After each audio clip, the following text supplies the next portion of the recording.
My name is Yardar Nygaard. I come from a long lineage of Norwegian fishermen and sailors, and I've been in the seafood business my whole life. I started my own business as a fishmonger at the age of 18. I've farmed oysters and harvested commercially. Now I'm setting out to travel the world to learn how all this high-quality, sustainable seafood gets to our plate.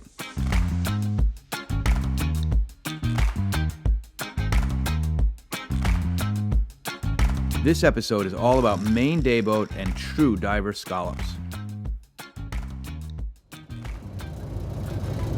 I'm in Eastport, Maine on this very cold January morning because it's scallop season. The season opens in December and closes in March. It's part of what makes it so special. I'm going to work with Captain Paul Cox and his crew today to find out how this delicacy makes its way from the ocean floor to your plate. Good morning, Paul. I'm Yardar. Morning. Nice to meet you. Come aboard. Permission to board. Oh, sure. All right, let's get to work. We'll get this going. All right. Captain Paul Cox has been fishing this bay for 20 years. Scallops in the winter and lobster in the fall. He's also a certified diver, and he's worked underwater construction jobs, like building this Atlantic salmon farm and an experimental underwater tidal turbine to generate electricity on Cobscook Bay. His able-bodied deck crew are two young men who grew up on the bay. Dustin is a second-generation fisherman. He apprenticed with Captain Paul and has been on board since high school. Mike has been a dedicated crew member on the Laverna Gale for 3 years and a Shucking pro for 10. Where are we going to go and work today? We're going the Old Sow, they call it. It's just up above here on the Dog Island, off Dog Island.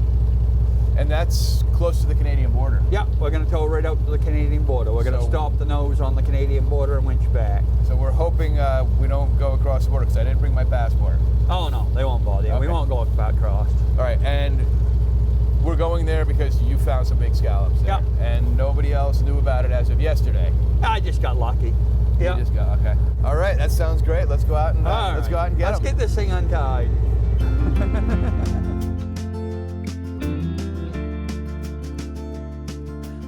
I'm excited to be on board, doing what I love. The air is crisp, and your nose burns with the morning air. Getting some scallops. My legs immediately find their connection to the sea once again. The captain is busy in the wheelhouse as we pass the breakwater and head out into the bay. And I'm instantly at home with the guys. We could be fishermen anywhere in the world. Cobscook Bay is one of the most beautiful and pristine places in Maine. It's a large bay that opens into the Bay of Fundy. Besides the scallop fishery here, there's tremendous biodiversity, from whales to mating pairs of bald eagles. The tidal range here is massive, up to 26 feet on the full and new moons. The currents therefore are strong. A large volume of seawater flows in and out of the bay twice a day. The bay is also very shallow, on average a depth of about 33 feet. The water is nutrient-rich and supports a great diversity of plankton and algae, which in turn supports a biodiverse community of fish and shellfish. This is what gives scallops from different areas their signature flavor, and connoisseurs can taste the difference in a scallop from Cobscook Bay versus those from Frenchman's Bay or Jonesport or Casco Bay, much like how you experience various oysters. You've heard of terroir in wine and cheese production. The land and climate contributes to the quality of the produce. There's a similar term in shellfish, merroir, from the French word mer, which means sea. So place matters. It's an essential part of its flavor. The temperature of the water, the currents, the runoff from the land, all of these factors contribute to the type of plankton, trace minerals, and elements in the water column. This, in turn, helps create the unique flavor profile of a scallop, oyster, clam, or mussel. What time is it to start? 7:08. We're waiting until 7:08 before we put the dredge in the water. Yeah. All right, that's sunrise in Augusta? Augusta. All right, so sunrise in Augusta is when this dredge can hit the water. Yeah. All right, so how far away are we from that? 4 minutes. 4 more minutes, okay. Where are the winch controls? Right up, I got it right up here. Right up here, so you run the winch? This runs your brake. So when you let this out, you release the brake and it free spools out? Yeah. And how long do we drag the dredge for? 6-7 minutes. 6 or 7 minutes. It I'd is. say before we start winching back, I ain't timed it right perfect. All right, and then it's going to be full of rocks Rocks, and scallops and shells and all sorts of stuff. The specialized overhead rigging goes up just for the scallop season. The hydraulic winch has a spool holding 1,500 feet of 9/16 braided cable, capable of dragging to a depth of 36 fathoms. The angle the wire lays at behind the boat is called the scope. The block at the end of the boom is 20 feet above the waterline, so the scope effectively requires 1,000 feet of wire. How fast do you want to go when you're towing? What's your target speed? 4.5, 5 mile an hour. 10-11 minutes time to get the drag up probably. All right. And how specific do you need to be about the scope of that cable going out? I'm running more wire here than I ever have. It changes. It changes with the tide. Okay. And so if the tide's really ripping, you want to tow across it? Do you want to tow into it? Do you want to tow with it? We're going sideways with it right We're going here. sideways. Yeah, because it's coming out of the bay up there. Okay. That's Canada right over there. Yeah. The line's showing up right here on our GPS right here. We started near shore and towed to the Canadian line. Each dredge, or drag as it's called, is towed off of the boom at the stern. The boom is supported by legs because a full dredge weighs up to 2 tons. The mast has 2 chain headstays anchored at the bow of the boat to prevent the boom from being pulled down if the drag hangs up on something. Obstacles that the gear hangs up on are called, of all things, hangs. The Laverna Gale is a 45-foot Young Brothers lobster boat. The engine is a 6-cylinder, seawater-cooled, turbocharged John Deere diesel producing 750 horsepower. The dredge is restricted to a 5-foot width in Cobscook Bay. Statewide, the limit is 10 feet, both in contrast to the federal fishery, where they can use 2 drags adding up to 31 feet wide. Scallop dredges are designed to minimize impact on the seafloor. They skim along the surface rather than digging in. Fishermen don't want their drags to dig in because the drags would be inefficient and harm the seafloor on which the scallops depend. The dredge rings are 4 inches wide, so undersized scallops and bycatch could fall out rather than being brought up. Overall, U.S. fishermen bring in up to 60 million pounds of scallop meat each year, worth over $500 million at the dock. 95% of these are caught on trip boats that fish miles offshore for up to a week at a time. Maine's fishery is different. The fishermen have to stay within 3 miles of shore, and depending on the area, can only take between 90 and 135 pounds per day. Most are out for just a few hours, and since they're fishing in the cold of winter, the catch stays cool on deck with no need for ice. When they're sent to market with extreme efficiency, they can be packed in buckets without direct ice contact to preserve their unique texture and flavor. The deckhands need to sort the table and pick all the scallops in less than 2 minutes, so they can use the next few minutes to shuck them. That's about the time until the next haul comes up.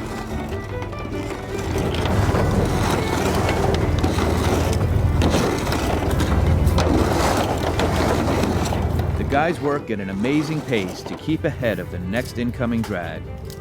Now, I consider myself a master oyster shucker. I had my own oyster farm in Connecticut and have been opening them for customers for 30 years. But shelling a scallop, it was amateur hour. Especially watching these 2 young guys complete the task. In less than 2 seconds, they fly through it. There was always a shell in the air. Open it, clean it, and flick the meat into a bucket, like a cross between a highly skilled surgeon and a juggler. All right, I think I'm getting a feel for this. Paul, how old is a scallop this size? I'm going to say 4 or 5 years. 4 or 5 years. Like the oyster, scallops have a single central adductor muscle, but it's much larger and more developed than the oysters, because scallops are active swimmers. This is the morsel that we crave. There's what I'm looking for right there. That is perfection. We did 6 tows in about 2 hours, following the same approximate line. Captain Paul had found a bountiful stretch, and on each dredge run, we harvested 2 full bushels. After about 2 hours of work, Captain Paul and the crew have harvested near to the limit, 88 pounds of meat. The scallops are rinsed with fresh, cold seawater. because the delicious Maine scallops should never touch fresh water. They would soak it up like sponges, losing their distinct miroir. It was incredible to see the abundance of this resource. The boats can limit out fast while making good money. They do not need to risk fishing through rough and dangerous conditions or compete against the guy next to them to make sure they get their share. To me, this really demonstrates the effects of a great management program, especially since this resource was near depletion from overfishing just 20 years ago. It's impressive to see how well the stocks have been rebuilt with a strong support of fishermen and how sustainable it's become today. Captain Paul pays his crew each day, even if they bust. A money-losing trip is called a broker, but today was a good day all around. After subtracting the shares for the crew and the cost of the fuel, the Laverna Gale nets Captain Cox about $750 for the day. I counted 33 boats out of Eastport this morning and all harvested to the limit.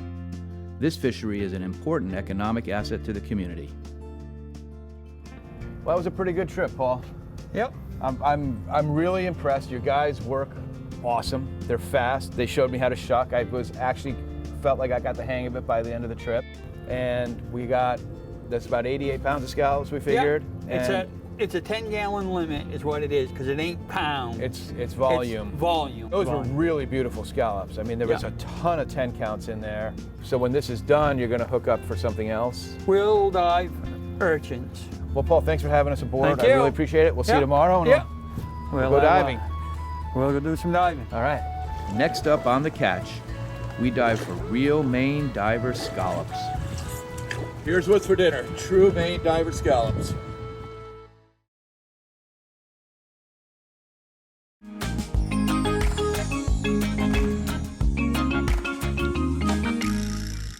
Eastport is on Moose Island. It's the easternmost city in the United States. That's Canada right there across the bay. In the 1700s, it was the second busiest port in North America, second only to New York, and it was fish that the traders were after.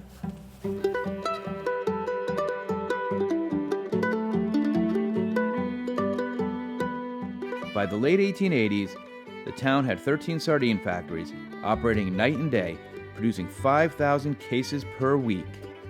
800 men, women, and children worked in the canneries. The town thrived. Today, the principal industries are harvesting scallops and lobster and farming Atlantic salmon. As the sun rose the next morning, the air was 10 degrees and the water a balmy 40.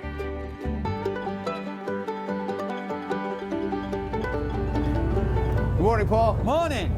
Nice to see you. What are we doing today? Oh, we're going to go diving out Prince Cove. It's 12 degrees out. Seasonable. All right, well, I'm in. All right. It's freezing. I'm an experienced diver, but Cobscook Bay in the winter? The below freezing weather was admittedly a test. Although it's not as productive, the advantage to diving is you can get into areas that are too tight or too constricted, or if there's hangs and you can't tow a dredge through it, you can dive and pick up the scallops. The air is 16, the water's 40. We can work in that. Oh, yeah. So the productivity versus dragging is so much lower, right? Oh, yeah, we're going to be. We would have been done by the time you're suited up if we were dragging. Yeah. The Department of Marine Resources, who regulate the fishery, allow dragging 3 days a week, Monday, Tuesday, and Wednesday. Thursday, Friday, and Saturday are designated for divers. Captain Paul is one of only 10 boats up here licensed to fish using both methods. Statewide, there are about 350 active drag boat licenses and 45 diver licenses.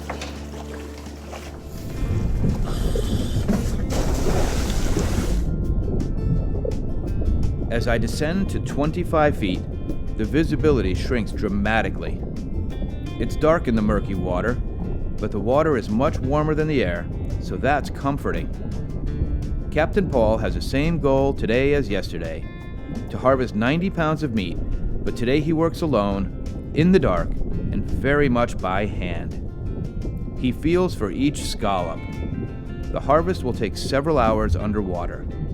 Scallops can be found living within rocks, rubble, seagrass, kelp, sand, shell hash, or mud. It takes a very experienced eye to spot them and harvest them with the speed that Captain Paul can. Scallops spawn in late summer. Rapid growth occurs within the first several years, and they reach commercial size at 4 to 5 years old.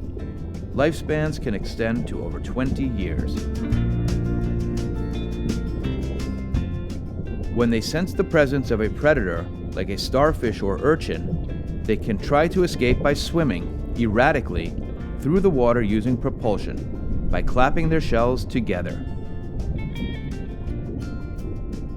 With 300 species, scallops are found in all of the world's oceans, but never in fresh water.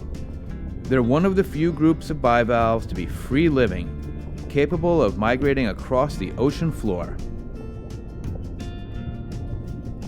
Scallops have a well-developed nervous system, and unlike other bivalves, they have a ring of numerous simple eyes around the edge of their mantles. They can't see shapes clearly, but they detect changing patterns of light and motion, so it's an early warning system, scanning for the shadows of predators. According to marine resource regulations, I'm not allowed to harvest without a license, so my time down here is done, but it was great to dive again after a year of no travel allowed. Here's what's for dinner. True Maine diver scallops. I love eating a scallop I caught myself. What's more satisfying than this? And I almost look like I know what I'm doing when I'm shucking it. So this will be really cool to really taste the sea where we got it.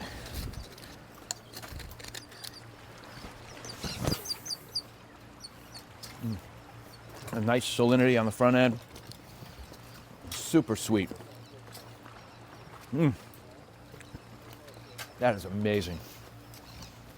And what they're doing right now is they're trading bags. He's gone down with an empty bag, and the tenders are going to pick up the full bag, and they're going to shuck them right on that boat. They're not allowed to switch boats with the scallops because that's how people cheat. So once the scallops go on that boat, they have to stay on that boat. Yesterday, in a 6-minute drag, we got about 2 times as many scallops as he just got in 15. Wow, those are nice big scallops. Look at that.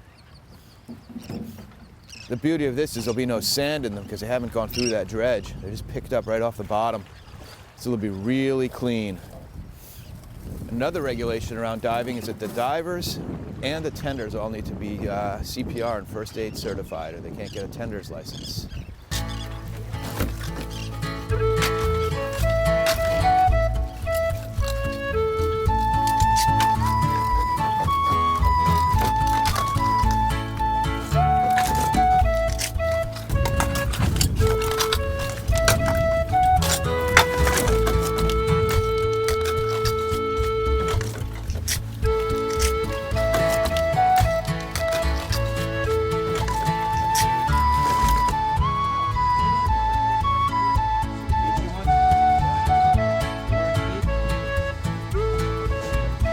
Maine dayboat diver scallops. A misconception about diver scallops is that they're very large. It doesn't have anything to do with the size. They're named for the harvest method. Diving for scallops is as old as fishing itself, and it's gentle on the environment. Hand diving is a low-impact, sustainable method. After 3 hours, 3 tanks of air, and 8 descents, Captain Paul has single-handedly reached the legal limit. Paul, that was incredible. I can't believe you were down there for 3 hours. Yeah, it's a short day today, really. It's a short day. fishing. It's not easy to do what you do.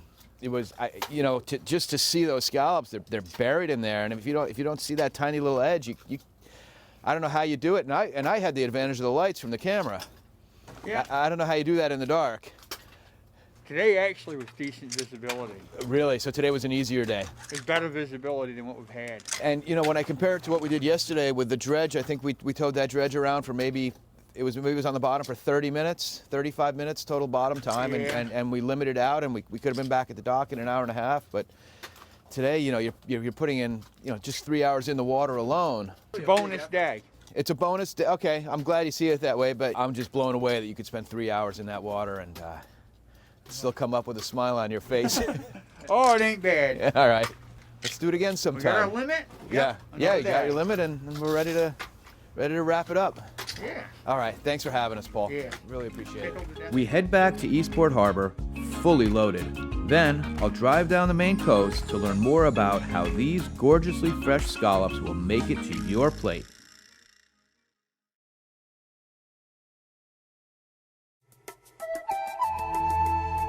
I'm headed 200 miles down the coast to Maine's mid-coast region to the village of Bremen to meet Togue Brawn. Togue is an expert in all aspects of dayboat scallops. She runs a scallop processing company that gets the scallop from the boat to your fishmonger in 24 hours. Why is it important that we only eat sustainable seafood? Because we now know that everything we do has an impact on the planet. We can feel better when we know our dinner doesn't leave a deficit in the planetary budget. Maine has 3,500 miles of coastline, more than California, and over 5,000 miles of coast if you include all of the islands. Maine has 3,000 offshore islands. The entire coastline is absolutely magnificent. That's the Gulf of Maine. It's vast, 36,000 square miles, bounded by Cape Cod in the south, Nova Scotia to the north, and the open Atlantic Ocean on the east. Gulf of Maine waters are pure and pristine relative to other water bodies, because the state of Maine and the Canadian Maritimes are pure and pristine. It has miles and miles of forest. 90% of Maine is forest, the highest amount of any state in the country. That means the rivers run through forests, not industrial parks. The waters delivered to the ocean are clean and pure. But there are major sustainability challenges.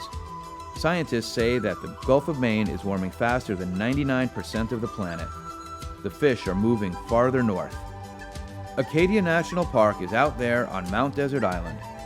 It's the country's second busiest, only behind Yellowstone, and it's the most spectacular setting on the East Coast. This is Community Shellfish, a working aquaculture processing facility on the Cobscook Bay, dealing in every kind of shellfish. These are recently revitalized ancient oyster beds growing 500,000 oysters a year. That's a sunken schooner called the Cora Cressy, built in 1902 in Bath, Maine.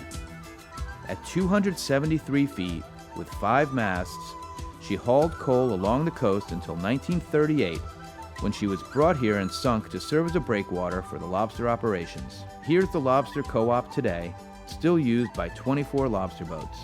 Togue is the daughter of a commercial fisherman. Before starting Down East Dayboat, she was a fisheries manager for the Maine Department of Marine Resources, where she helped bring the scallop fishery back from the brink. I started Down East Dayboat really to solve 2 problems. The first is that most Americans have never actually tasted a scallop, or what scallop should taste like. And the second is that Maine fishermen were selling a premium product at a commodity price. We produce less than 2% of U.S. sea scallops here in Maine waters. 98% come from large vessels that stay offshore for a week or more at a time. And here in Maine, our guys have to stay within 3 miles of shore, and they can only get either 90 pounds if they're fishing in Cobscook Bay, where you were yesterday, or 135 pounds if they're fishing elsewhere. So they go out and they come right back in within hours. But for decades, we've been taking those super fresh premium Maine scallops and trucking them out of state to be mixed in with the stuff from the federal fishery, which I like to say is like pouring a bottle of Dom Perignon into a vat of barefoot bubbly. Like it doesn't make sense. Yeah, and the distribution channels really aren't there to distinguish it, right? It all goes into that commodity channel, and the product just sort of disappears into the marketplace. I see a lot of times that someone will be selling me a diver scallop in August. How is that possible? They don't dive for scallops anywhere else other than Maine, right? I mean, there are places, there's a dive fishery in Scotland. There are very, very small dive fisheries around the world. But in the United States, the only place that you can really have a sizable amount of truly diver-caught scallops is Maine. I get incensed at the disrespect someone's going to show this person by selling a diver scallop in August. Right. My personal mission is to differentiate Maine scallops. Whether they're caught by divers or draggers, they're all sustainable, they're all delicious if they're handled right. But I do recognize that some people want to go that extra level and purchase only dive-caught scallops. And Paul deserves to get a lot more money because it's a different fishery. It's a smaller fishery. And he's not getting the price he deserves because so much of what is put out there as a diver scallop is actually just a dry caught scallop from the federal fishery that's been mislabeled. What I really noticed in that scallop when you eat it is you can feel each fiber of that muscle on your tongue as you chew it. And like you said, a federal, from the federal fishery, the trip fishery, it's still a very good scallop. It's fine, but it not doesn't what we have have, that texture that dayboat scallop has. No, I mean, one of my taglines is "Taste the difference a day makes." A dayboat product. Our guys in Maine go out and they come right back in, so they're at home at night. Just to put it into perspective, Maine's production this year will be how much in weight? We'll have to wait and see because we don't have a quota. We just limit it to season and individual limits and days of the week that they can fish. But my guess is somewhere between 300,000 pounds and 500,000 pounds. It sounds like a lot of scallops, 300,000 pounds. Not compared to the 50 million pound fishery. Well, you need to work with purveyors that you really trust. You should be able to ask them, what's the name of the diver that caught that scallop? You need to limit the intermediary steps between you and the fisherman. And when we've gotten your scallops at our store, it's great. It's in a bag. It's got the name of the boat, the name of the captain, and we can actually put that out there through social media, and people know I'm going to buy Paul Cox's scallop. It was caught yesterday, and here I have it today. So really, my mission is education. I want people to know what scallops are supposed to taste like. And I get emails from people and calls all the time like, oh, wow, I had no idea that a scallop could taste like this. Yeah. I had a guy that thought he was allergic to scallops. Turns out he was allergic to the sodium tripolyphosphate, right, which is a preservative, and it lets it retains water. Yeah, I remember last year one of my dealers was saying, well, there's no more Canadian product because they've gotten down to a 13 count, and they're buying those, soaking them up to a 9 count, so that it can go out as a 9 count, and they're probably going to call it a diver scallop because it's big. And then the chefs are going to wonder why they can't get a good sear on it. Well, because it's full of water. Because you're steaming it. It's an apples to oranges comparison. It's like having a rock hard tomato that you used to get in the wintertime, those pale pink things in little cellophane wrappers, versus a fresh tomato, a beefsteak that you just harvested, in August. They're completely different, and the distribution system that we have right now for scallops is set up to preserve quantity, not quality. There's a story there, and people want that story. And there needs to be a bigger place for integrity among the people who sell them. Absolutely. I think that truth is valuable. I agree. If you go into your grocery store and you are sold a diver scallop, let's say you're in New York, first of all, if it's less than $60, it's probably not going to actually be a diver scallop. Second of all, if you ask them where it came from and they can't tell you, go somewhere else. There need to be fewer steps between the fisherman and the person that's eating that fisherman's product. And that's what I do, is I meet the guy at the dock, I take those buckets of scallops, I bring them to my shop, I weigh them up, and the next day they're in FedEx boxes on their way to my customers so that they can, as I say, taste the difference a day makes, because I only deal with day boats. And that's one reason why we love to buy from both you and from Community Shellfish, because we have that traceability, less steps in the pipeline, and we know exactly who we're getting it from, and it's so hard to find that type of connection. So why don't we go see what I do, and maybe just try some scallops. Show me how your process works. How do we know what we're getting from you? I do very minimal processing. Remember, I go out, I meet the fisherman at the dock or at his boat, I get the bucket of scallops, and this is how much processing I do. I reach in, I weigh out a pound. Sometimes there'll be broken scallops, I pick those out. Yeah, we'll go a little heavy on that. I always do at least a pound, so I don't mind 1.08.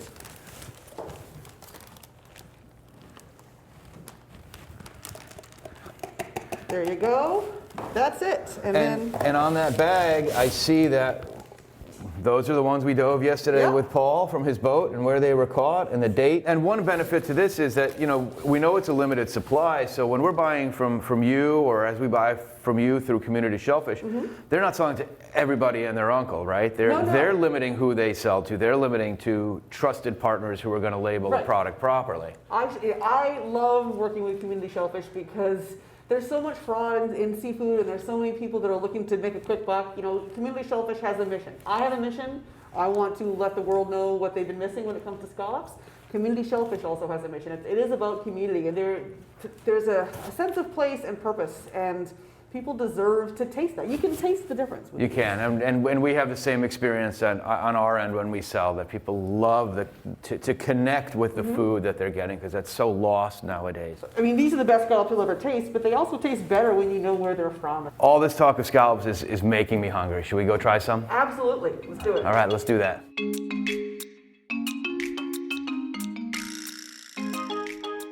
Togue, we're going to do something that sounds fairly fancy, but is actually really, really easy. We're going to do a wood roasted scallop. We're going to make a butter wine sauce actually while we roast it, and we're going to top it with a champagne mignonette. Sounds great. So what we're going to do first, we've got a wood fire going. This can be done over charcoal, but then you're going to lose that smokiness that we're going to pick up through the natural wood. We're using scallop shells. If you don't have a scallop shell, you can use a saute pan or a sizzle platter. Just put those right on the grill. Okay. While those are cooking, we're going to put a little pat of butter in there. And as always, we don't want to cook the scallop all the way through. We want to just heat it up. Not with this quality, no. Not with this quality, absolutely. We're going to just a little butter the size of a postage stamp. We're going to let that get hot. As that heats up and the butter melts, we're going to then add the wine. In the meantime, we're going to make our champagne mignonette, which is very, very easy. We start with some champagne vinegar. We're going to add some finely chopped shallot.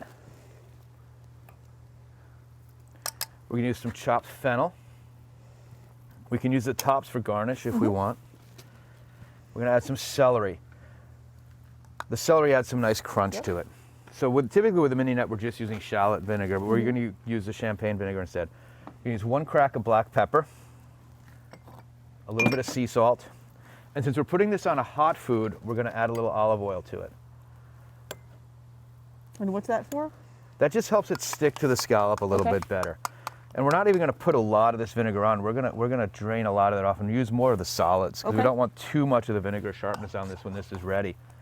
This is also great for oysters. It looks delicious. It's great on oysters, in which case you won't use the olive oil, of course, unless you're going to roast the oysters. It's great on a roasted oyster also. So while these are cooking, they're just starting to get hot. It's going to get some nice smoky flavor too from the natural wood that we're using to cook it with. And if you're lucky enough to get your hands on them, you can use a whole scallop.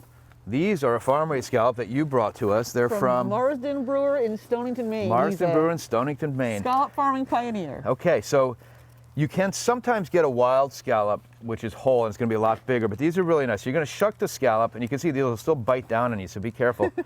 Slice off the flat shell. You can get rid of that.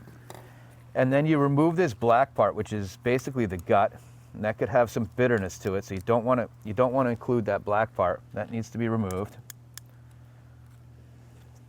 And then cut the adductor off as well.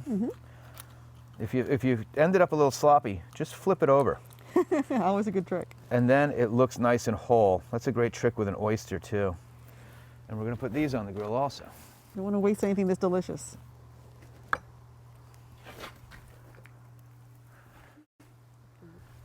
And we'll let that cook. Okay. So now that they're really cooking, we're going to add a little wine. The wine's going to cook off, and that's going to leave us with basically a butter wine sauce on our scallops. Get these a little bit hotter. We can add a little more butter. Butter's always good. It's always better with a little butter, right? When I was teaching my then 5-year-old to cook one time, the answer I was looking for was patience, but I said, the key to cooking is, and he jumps in with more butter. He's a smart kid. I said, you know, you're right. So now again, we don't want to cook them through. They're going to remain a little bit raw. So now we're going to just flip them over. They're going to go just for another minute. You can see the shells are starting to get a little cooked. And these can come off the grill. Pour off a little of the extra juice.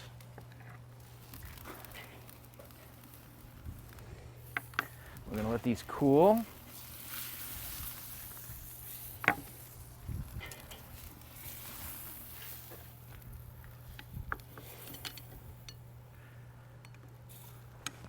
So these are still going to be very rare on the inside. All we've done is really warm them up. And we're going to top them with a mignonette. Not too much. You can always just strain off some of the vinegar so you're getting a little more of the solids. Yeah, I definitely want to taste these scallops. Yeah, you don't want to lose that scallop flavor. But acid is great. I love acid with seafood. This is nice because it gives it really layers of flavor. It's going to get that acidic punch on the front end, a little texture. Then you really taste the scallop, and it'll finish with that creamy butter sauce. So let's try these whole scallops first. Okay.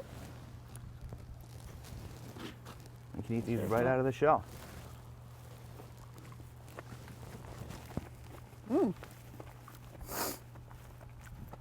That's really good. I like it. It's got a great finish, Great texture. and the acidity disappears as soon as you get into the body of the scallop. Excellent. So now with the whole scallop, the texture is going to be a little different. And these Yep. are a bit big. I might I'm going to cut mine in half. just gonna bite it in half if that's okay. Yeah, okay. Cheers. Cheers. Man, that's good. Really nice. I Good like job, it. Paul. I'm catching it. Yeah, thank you, Paul. This is to you. We spent 3 hours underwater yesterday to get the scallop for us.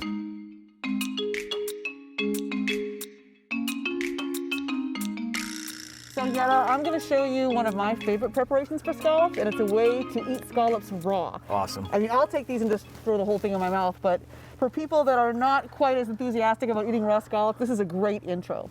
So we've got some scallops here, and you were asking me earlier why some scallops are orange.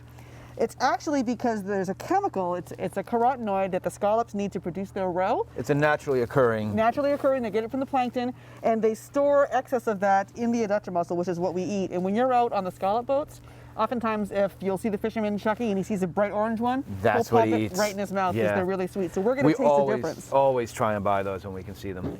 So I am just going to slice these thinly and put them on the scallop shell. I always send a scallop shell to my customers when they buy scallops. I think it's a fun way to remind them that they're eating more than just a little disc. They're eating part of a scallop, and then they can use it in dishes like this. So I'm going to put some of the cream-colored scallops and some of the So The we butterscotch we is really here. want to open up the surface area of the scallop so that it can absorb more of the other deliciousness, flavors. yes. So Because I'm going to be putting on some Thai chili paste and then some lime juice, crispy fried shallot, and cilantro. And so you're doing this, first of all, because it's a little less intimidating to have a thin slice of scallop as opposed to a big honkin' scallop. Also, it's just opens up more area. and of it deliciousness. looks very nice too. Right.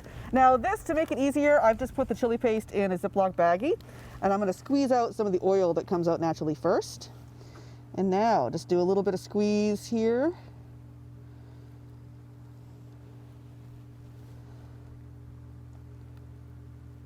This is sort of a sweet, mildly spicy chili paste. It's not real powerful. I was getting a little nervous seeing how much of that was it on actually there. is not. I'm not a big fan of super hot foods, so you'll be all set, don't worry. And then some crispy fried shallots for the texture. And then I'm all about the acid. A little bit of lime juice there. And we don't want to prepare that too early with the lime, right? 'cause We don't. it'll cook the proteins in there. Okay, And that's it. that's it. I'm gonna take It's this that off. easy. You might want to have a little sake afterwards. Okay. There we go. And I'm going to use my scallop knife to eat this with, And and I'll you're use going to use my a. father's buck knife. Okay. So I'm gonna try the white one first here. Oops. That's really good. Isn't that good? Yeah, I love that. Time for the butterscotch. That is really nice and sweet, Mm-hmm. and you can still really taste the scallop too. That's what I like about it. It's really light, and it amps up the flavor. And like I said, it's a good initiation for people to eat raw scallops. It's got really just layers of flavor to it. And the texture with the crunch. That's great.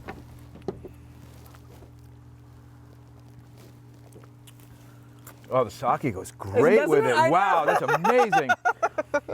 And I mean, despite our rustic setting, I mean, this would be great for a polite cocktail party as well, wouldn't Absolutely. it? You can have these. I've served these at the Fisherman's Forum banquet. I've served it at actually at the bar that I work at. I mean, anywhere is good. It's really easy. And people are always surprised by how good it is. Because they're like, oh, raw scallops, I don't know. And then they try it and they're like, oh, wow. This is great. And the lime really Yep. kicks it up. Fantastic. I will be serving this in the near future. Now, have you noticed any difference, or is there too much flavor from the other stuff to distinguish between the I think you could butterscotch? pick up a little more sweetness in the orange one. I agree. And the crunch is great. I'm going to say that's the perfect scallop appetizer. Oh, excellent. Thank you. Togue, thank you so much. I really learned a lot today. It was fun. I'm glad you came. Ask your fishmonger for real Maine dayboat sea scallops. And if you can't get them, you can get them from downeastdayboat.com. Absolutely. Buy them right from Togue. Happy Brawn. Thanks so much, and we'll see you next time.